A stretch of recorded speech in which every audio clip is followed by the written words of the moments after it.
How's it going, doggy people? I hope you all are doing well. I've been requested to do another video on Southend dog training, I believe is the name of this company. I didn't realize that I did a video on them before, so I will link that one down in the description below. It's a much longer video, but this is just a quick one to cover, where, again, we have a human calling a dog stubborn. So getting a stubborn dog to move.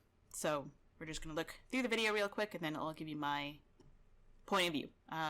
Everything being used under the Fair Use Act for criticism and educational purposes. Nothing personal against this gentleman or anybody involved. There's, no ill will or anything. I'm just giving you my point of view and trying to give the dog a voice in this video, what they might be thinking.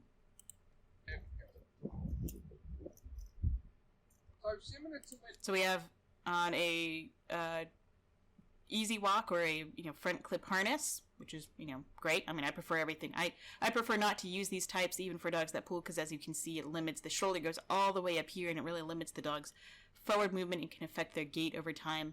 I prefer just to teach them with a regular back clip harness. But we also have a very tiny slip lead right up behind the skull. This one slams on his brakes. You can't really apply that pressure and release with a head collar or a harness. He's saying you can't apply, beautiful dog, by the way.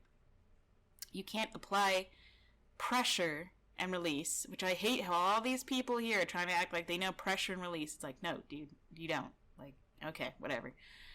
You can't apply pressure and release with a head collar or a harness. You absolutely can. That's how, the only way I teach a dog is by walking on a harness using pressure and release. I will leave a video of myself showing how I walk a dog on loose leash in the description below as well, so you can see if you want to. You don't need any of this nonsense. This is called leverage. Tiny little slip lead and big, thick dog neck. This just gives you that added control. Added control. Jesus, and he's already just pulling up. Ouch. Ouch. Where all you need is just a couple of fingers. Now, let's go back a couple seconds to show you. Yes, this is release.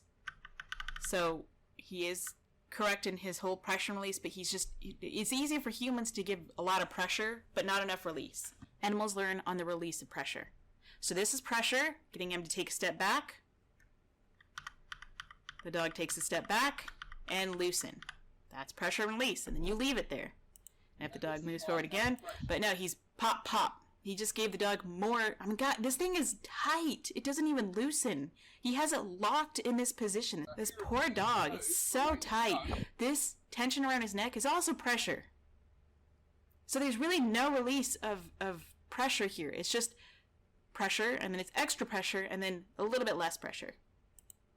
And they all wear their stupid treat pouches that they never use. So this dog found a good sniff. Yeah. Like that. He wants to roll. Why not let him enjoy a roll? He's probably trying to get this stupid leash off his neck. He's like, I'm caught. He's having a good roll. Let him have a little bit of roll. He's not being stubborn. So he's just going to choke him out of it now. Ouch, ouch, ouch. Choke, choke, choke, ouch. Pain compliance. Move on. Jesus. Any allergies?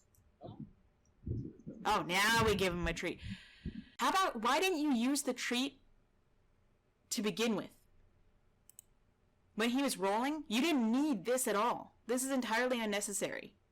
You could just take your treat. If you actually knew how to use them and proper timing, and you didn't rely on tools, you could get this dog to follow you by backing up, and and okay, let me say it this way so people don't think it's bribing, even though I'm talking to owners, not trainers here. I always have to say that to remind myself. Without even showing the dog the treat, you bend down, you let go of the leash, or you hold onto the leash, and you back up. And you can, do that with your hands. You can make a kissy noise, you can clap, you can whistle, and you can just kind of move around a little bit, and or even just kneel down. The reason why I say to bend down is because when you have your face closer to the dog, it's more enticing to the dog.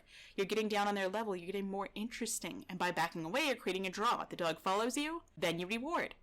Or if you wanted to, there's nothing wrong with taking a treat and tossing it over there, and he sees it, he wants to go sniff. Or even, I've trained a cat to not want to just sit there and be a little loaf on his leash. I've worked with my sister's cat, and whenever he would get scared, he just wants to sit there and stall. That's fine, he can stall. I'll take a stick, I'll be a few feet away, and I'll just start kind of paw it at the ground with the stick, or I'll start dragging it around, or I'll dig in the dirt. He says, "What's that? That's interesting." And then he comes and sniffs, and he learns to move on his leash. If I could teach a cat to walk on leash, this guy can't even teach a dog to walk on leash, and he has treats, and this dog is food motivated.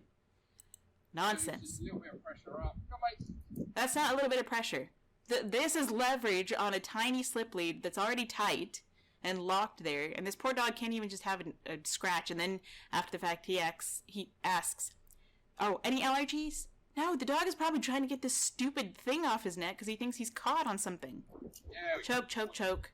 Move on. Now, proper timing would be as soon as he gets up and moves, treat. But now the dog doesn't realize. He thinks he's just being treated for, ouch, stopping. Oh, okay, never mind.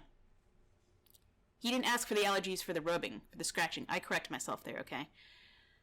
He asked for the allergies for the treat. This guy doesn't need this. Owners out there, you don't need this. Just know when to use your treats. Or use this if you want to. I'm not saying that you can't. Do whatever you want. Just, you don't need it. It's unnecessary. Okay, so he rewards him for the sit. Terrific. I wouldn't be so worried about the sit. I would rather the dog learn that, hey, when I tug on your regular harness, put a little pressure on it, you move to me, not on this slip lead, but on his regular harness, even in the back, even if it's clipped in the front, whatever, where I move away, you follow me and you get a reward instantly. That's how I would do this. So you can see a longer video I've done on Southend. It'll be in the description below. But this is just what I happen to see. This was on my little tier list of things that I thought were interesting to go over, and I can give some tips and whatnot. So that's my opinion. I hope you all enjoyed the video. Feel free to let me know what you'd like to see next time. You can like or dislike the video. Subscribe if you want to. You don't have to. But either way, until next time, stay positive.